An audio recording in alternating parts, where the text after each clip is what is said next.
The rain had just started when I left the library. It came down slow at first, soft patters against the pavement, the kind of rain that doesn't make you rush for cover, just enough to make the world feel quieter than usual. The street lamps flickered as I passed, casting long shadows that stretched out behind me like reaching arms. I pulled my hoodie tighter, adjusted the strap of my bag, and quickened my pace. I live only 4 blocks from the old university library. I've made the walk home 100 times. It's always felt safe, familiar. But that night, something was off. I felt it the moment I stepped onto the sidewalk. Like the air had thickened.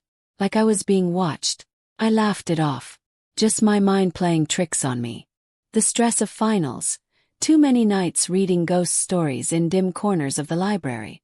Nothing more. And then I heard it. The unmistakable sound of footsteps. At first, I thought it was someone else leaving the library. I didn't turn around. I didn't need to. The rhythm of the steps matched mine perfectly. A soft, steady tap against wet concrete. But as I reached the end of the first block and turned the corner, the steps continued. Still behind me. Still in sync. Slowed down. The footsteps slowed too. Stop. Silence.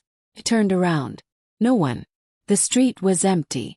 Just glistening sidewalks, dark windows, and the gentle hum of rain against the city's bones. Chill ran through me. I tried to laugh again, but it came out too dry, too forced. I shook it off and kept walking, faster this time. I told myself it was the echo. Old buildings, wet streets, my own paranoia. That's all it was. But deep down, I knew something was wrong. I reached my apartment building, a crumbling 3-story walk-up on Elmwood. The kind of place where the hallway lights flicker and the pipes clank in the night. It's home though. Or at least it was. I unlocked the front door, stepped inside, and shut the world out behind me. The lobby was dark. The overhead light buzzed weakly. The stairs creaked beneath my feet as I climbed to the second floor. When I got to my door 2B, I paused. That feeling again. Like someone was standing right behind me. Turned quickly. Nothing. The hallway was empty. I shook my head, slid my key into the lock, and stepped inside. My apartment was quiet. Too quiet. No hum of the fridge. No drip of the leaky faucet in the bathroom. It felt like the whole place was holding its breath. I turned on the lights. Everything looked normal. The books scattered across the coffee table. The worn couch with my blanket still draped over the back. The half-finished cup of coffee on the kitchen counter. Still, I couldn't shake the feeling that I hadn't walked in alone. I shut and locked the door behind me. Then I checked the windows, the closets, even under the bed. Nothing. I was alone. That night I didn't sleep. Every time I closed my eyes, I imagined those footsteps. Right behind me. Waiting. Watching.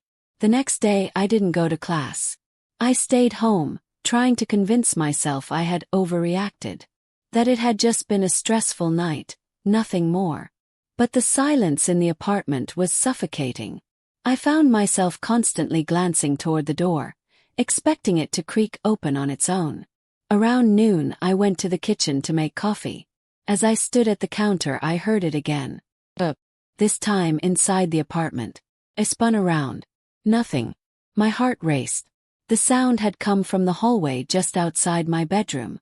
I tiptoed forward, gripping the handle of the coffee pot like a weapon. I peered down the hallway. Me. Still, the sound echoed in my ears, light, deliberate steps. That's when I noticed the door. The closet at the end of the hall. It was open. Just slightly. I knew I hadn't left it that way. I stood there, staring at it, every muscle in my body screaming not to move. But something else, curiosity, fear, adrenaline, pushed me forward. I reached out slowly and pulled the door open. Nothing. Just coats, shoes, an old umbrella. And then I heard it again. Not footsteps this time. Breathing. Right behind me. I turned around fast. My heart felt like it might explode from my chest. Again, no one. But I could still feel it, warm, ragged breath on the back of my neck. I slammed the closet shut and ran to the living room. I didn't stop until I was out of breath, crouched behind the couch like a child hiding from a monster. I stayed there for hours watching the hallway waiting. But nothing came. By nightfall I was exhausted. I told myself again it was all in my head. Maybe I was sick, sleep deprived, losing it. That night I locked every door and window. I even pushed the dresser in front of the bedroom door. I needed to feel safe. I left the lamp on and finally managed to drift off. Sometime after midnight I woke up. First I didn't know why. Then I heard it. The step. Low. Deliberate. Coming from the hallway. I sat up frozen. The lamp flickered once. Then again. The sound got closer. Tap tap. And then it stopped. Right outside my bedroom door. I held my breath. A faint whisper followed. Too low to make out words. But it was there. Right on the other side of the wall. Then gently, slowly. The doorknob began to turn. The air inside Mia's apartment felt heavier than usual, like it was thick with things unsaid or unseen. After the night in the alley and the impossible whisper behind her, she hadn't been able to sleep. Every creak in the floor, every rustle of fabric made her flinch. The worst part.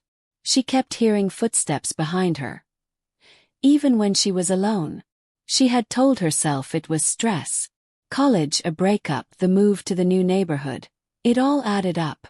But when she caught herself staring at the hallway mirror for over 20 minutes the next morning, convinced that something was moving behind her reflection, she knew she couldn't keep pretending. That afternoon, she sat at the small kitchen table, drinking lukewarm coffee, scrolling mindlessly through Reddit threads and message boards for anything that resembled what she was experiencing. She didn't expect to find answers, just maybe someone else who had heard the same footsteps. Then she saw it. A post from just a week ago, under a thread titled, Shadow Echoes. Ever heard footsteps that don't belong? Her heart stopped as she read the post.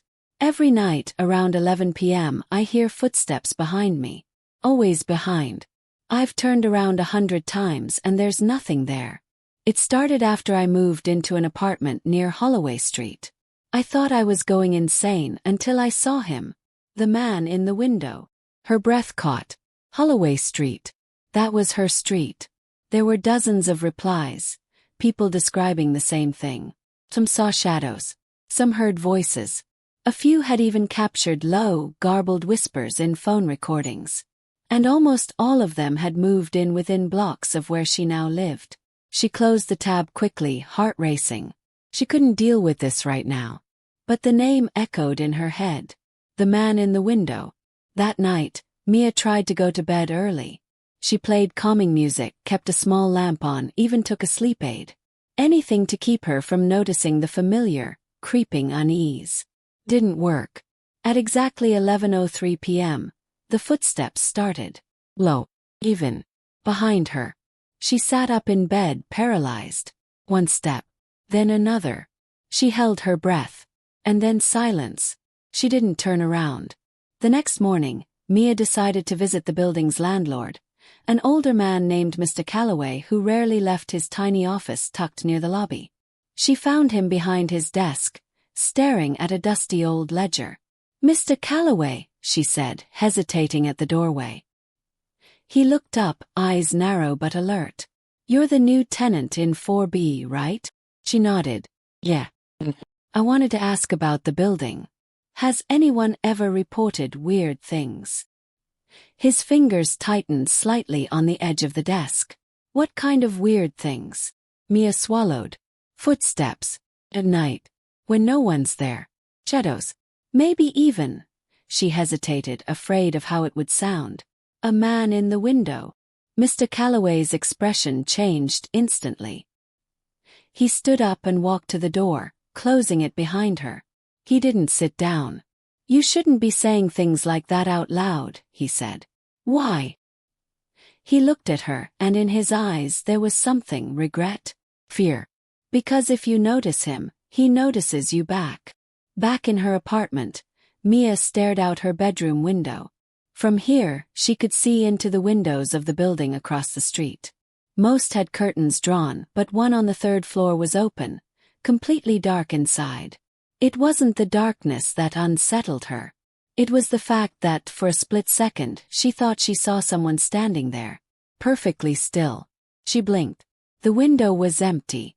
That night she didn't try to sleep.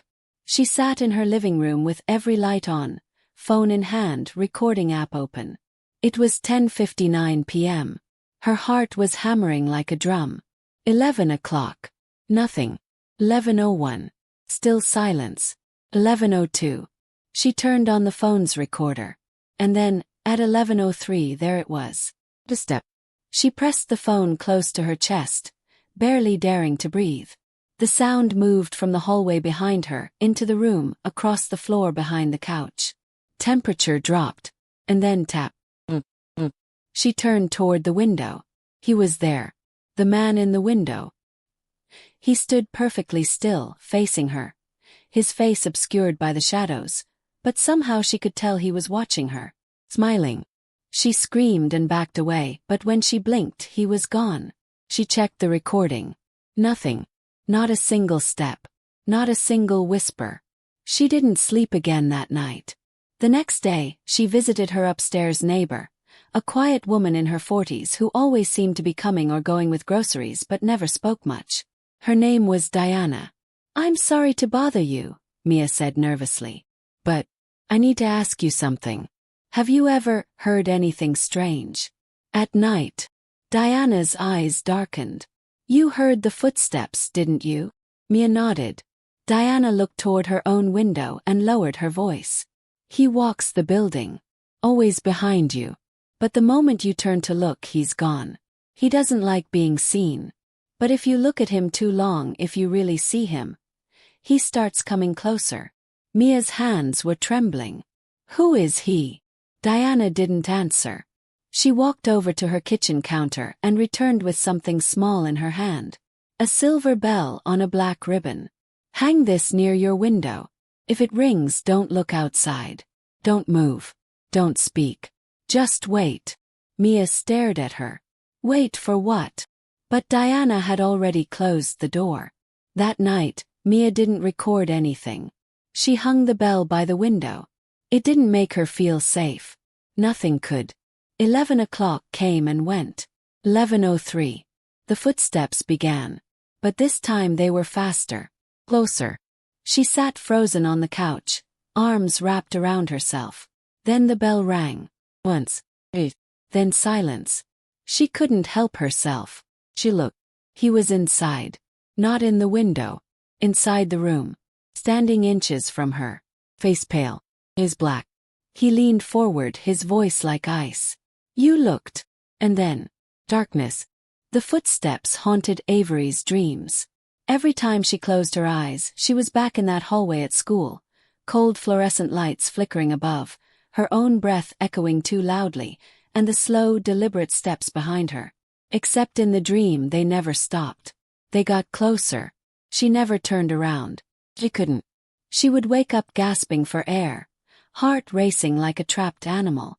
Her sheets clung to her like vines, and her room always felt wrong. Like something had been there just a second before she opened her eyes. Sleep was no longer a refuge. It had become a trap. The morning after her first encounter, she avoided telling anyone what had happened. How do you explain that you heard footsteps behind you but no one was there, and then say that something followed you home? Who would believe that? But she wasn't the same. Everyone could see it. Her best friend Mia cornered her between classes. "You look like hell. Are you sick?" Mia's concern was genuine, but her voice was light, trying to mask how scared she looked. "I didn't sleep," Avery muttered, avoiding eye contact. "Why not?" Avery hesitated. I think something followed me from school." Mia laughed nervously. "Like a ghost." Avery didn't answer. She just looked at her. And the color drained from Mia's face. That night, Avery decided to take action. Whatever this thing was, it wasn't going to stop on its own. She locked every door and window in the house.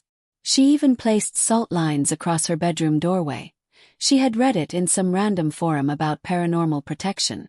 It sounded crazy, but she was desperate. And for a while it worked. Until the footsteps returned. Not at school. Not in a hallway, but inside her house. It was past midnight when she heard them. Soft, slow steps on the hardwood floor just outside her bedroom door. Her heart stopped. Her hand reached for her phone, but something inside her froze. The salt line was still there. She could see it, in touch. And still the steps came closer. One step, pause. 2 steps, another pause. She squeezed her eyes shut, prayed, begged, then nothing. The footsteps stopped right outside her door. She sat in silence, breathing shallow, clutching her blanket like armor. She waited. And then, a whisper. Not a word, just a sound, like breath against the wood. She didn't sleep the rest of the night. By the next day, she was unraveling. Dark circles bloomed under her eyes. Her hands trembled when she held her books. She jumped at every creak, every locker slam, every voice behind her.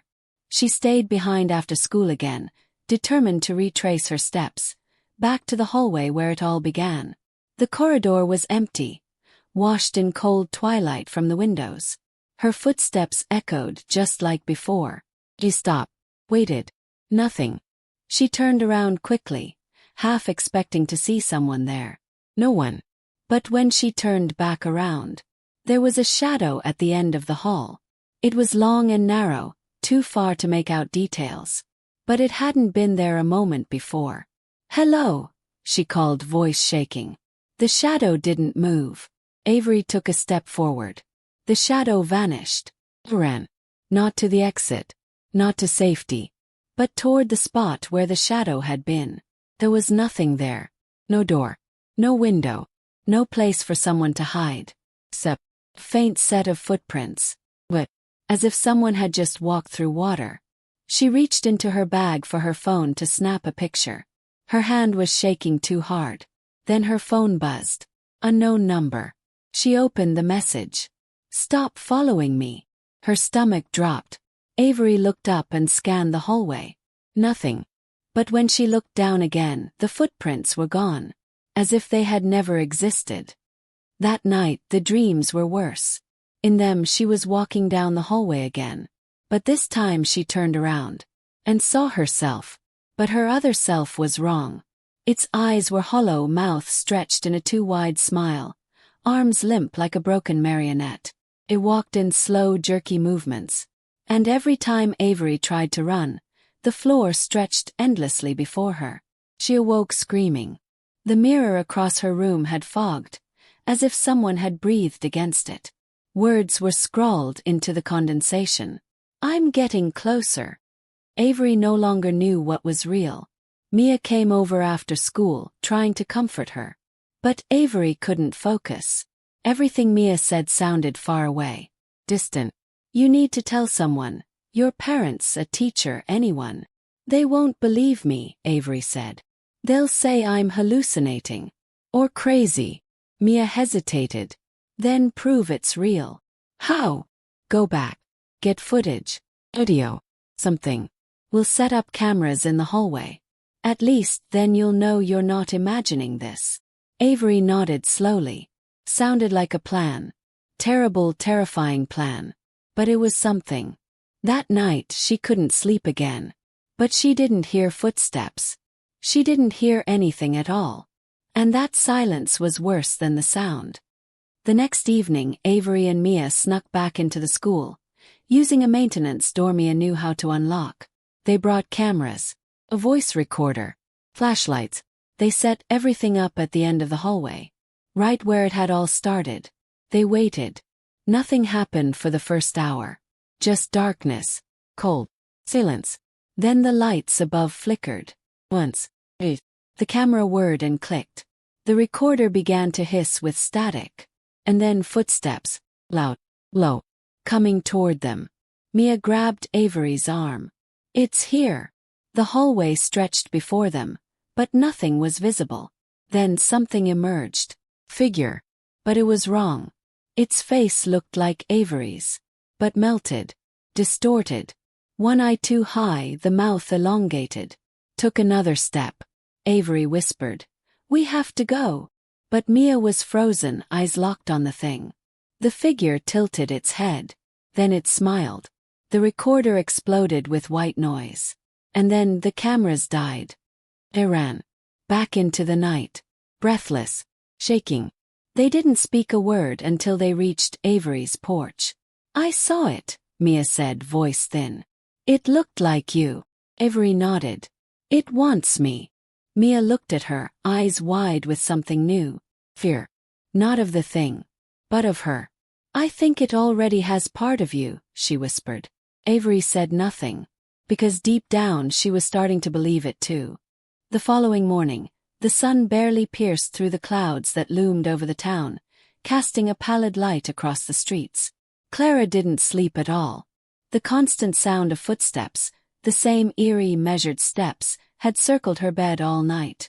She had pulled the covers over her head, frozen in place, praying that whatever haunted her would just vanish.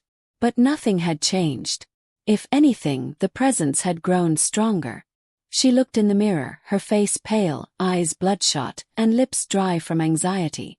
Her mother noticed her state but didn't press her this time. It was as if she knew something had changed. Something too far gone to fix. Clara didn't go to school. She couldn't. Not with the voices. Not with the eyes watching her from corners that should have been empty. Instead she walked, fled to Mr. Whittaker's bookstore. "Clara," the old man said, startled to see her. "You look like you've seen a ghost." "I think I'm being followed," she said, her voice cracking. "I hear footsteps.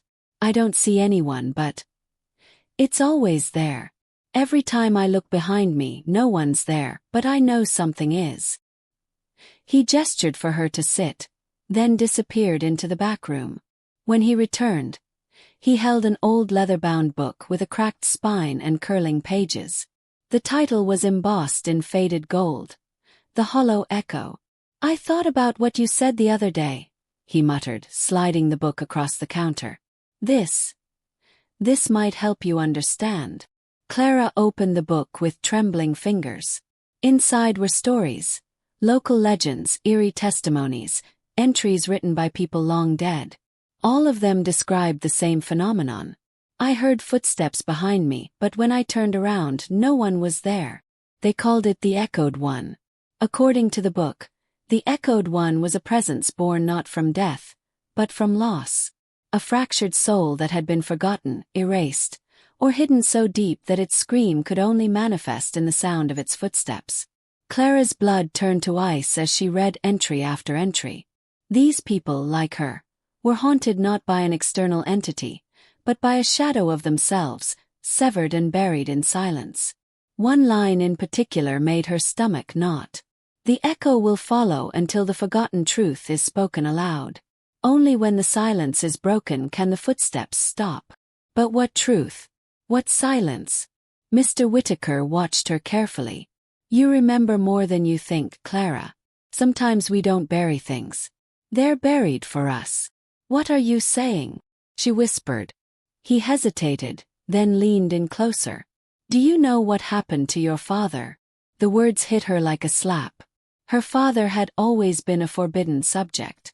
Her mother said he left when Clara was little. That was it. No photos. No letters. Just silence. I don't remember him." "Maybe it's time you did," Whittaker said. Clara stumbled home as a storm gathered overhead, the wind howling through the trees like the mournful cry of some unseen beast. The closer she got to the house, the louder the footsteps became, matching her own stride. But when she stopped, they continued circling, waiting. At home, she marched straight to the attic. The door was stiff, barely used, the air behind it stale with disuse. Inside, boxes of forgotten memories crowded the room. Clara rummaged through them like a woman possessed, throwing open lids and tearing through old clothes and toys. And then she found it, an old cassette recorder. Inside it was a tape labeled Dad 2008. Hands shaking, she popped it in and pressed play. Crackling static. Voice. "Hey Clara. It's Daddy. I know you're still too little to understand this, but I want you to know I love you more than anything. If you ever hear this, it means you've started to remember." She dropped the recorder. The footsteps thundered now.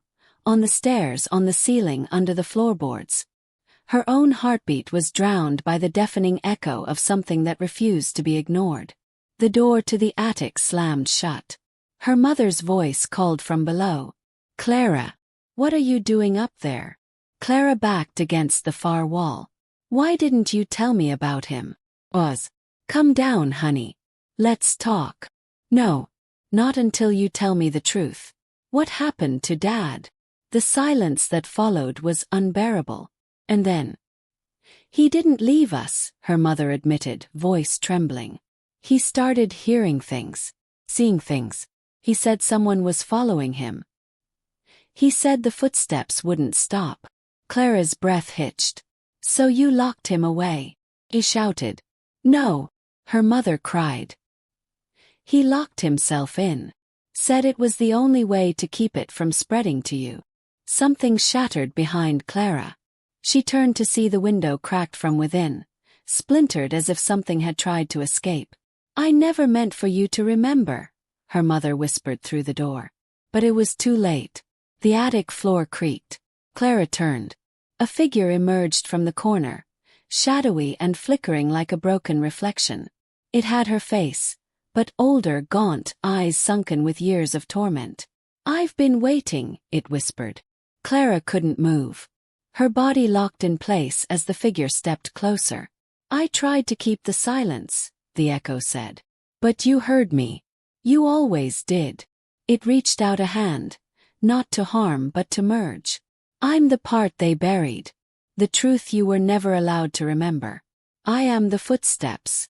Clara's world tilted. Memories surged, her father screaming in a padded room, the doctor saying she might have inherited it, her mother crying behind closed doors. She had heard the footsteps before. When she was 6, the attic lights flickered and died. And in the pitch black, Clara felt the presence wrap around her, not maliciously, but like a missing puzzle piece clicking into place. Her mind splintered, then reformed. And then, silence. Not the gnawing, oppressive silence from before. This was different, peaceful. When the door creaked open again, her mother stood there, tears in her eyes. Clara walked past her without a word. The footsteps didn't follow. They were hers now. The next morning, the town was quiet again. Mr. Whitaker opened the shop to find a package at the door. Inside was the tape recorder. And a note. "I remembered. And now, I hear everything." The wind whispered through the trees with a strange hush, as though the whole world was holding its breath. For the first time in weeks, Clara didn't hear the footsteps behind her. But she didn't feel free. She felt watched. Even in the stillness, there was a heaviness to the air, like the calm before a storm. She hadn't told her mother what happened in the attic, how she saw the mirror image of herself, the version she'd buried long ago.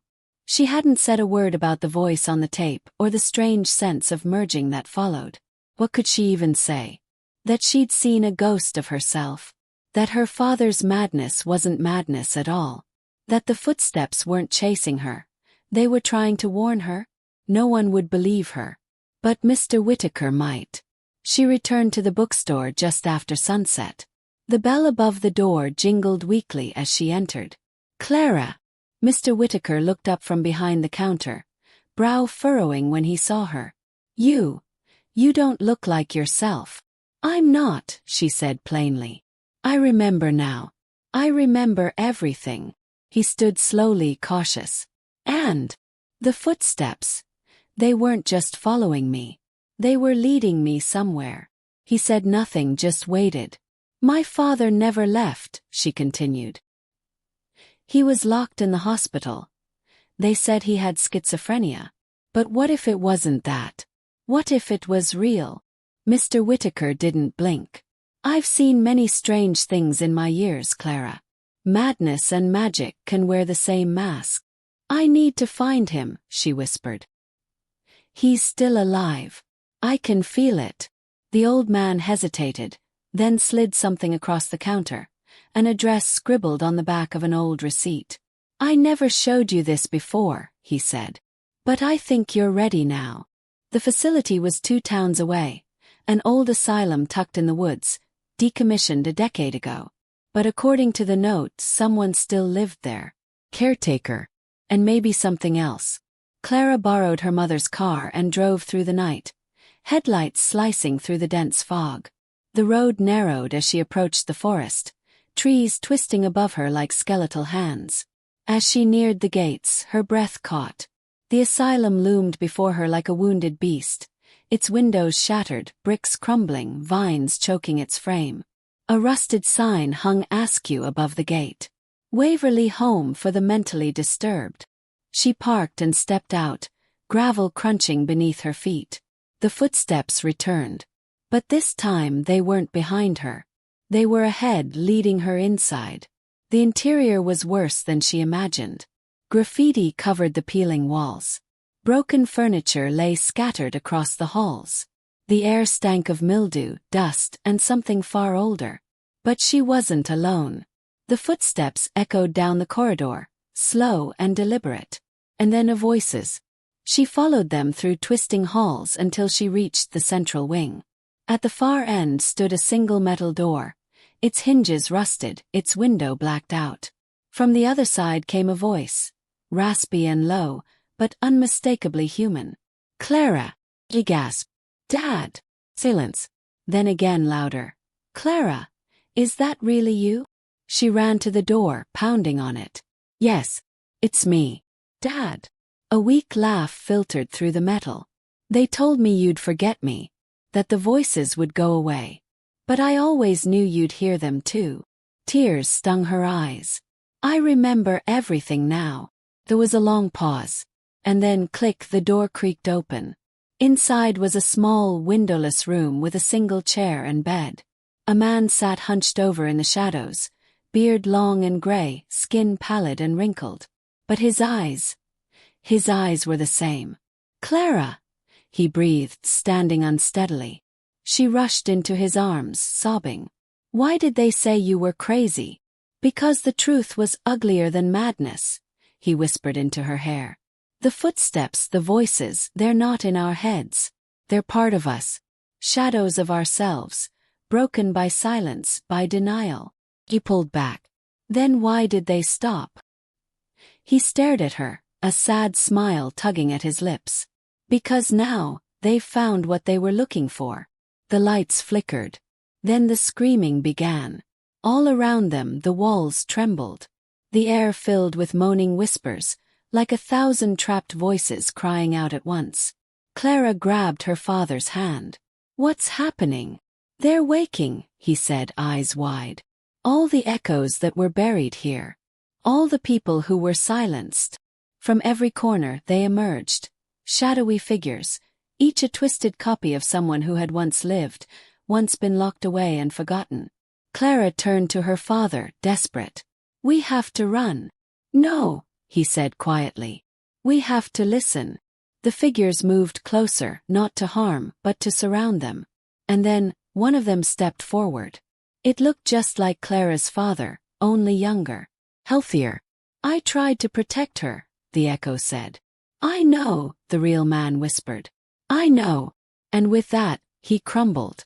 Like ash caught in the wind. His body dissolved into nothing. Clara screamed.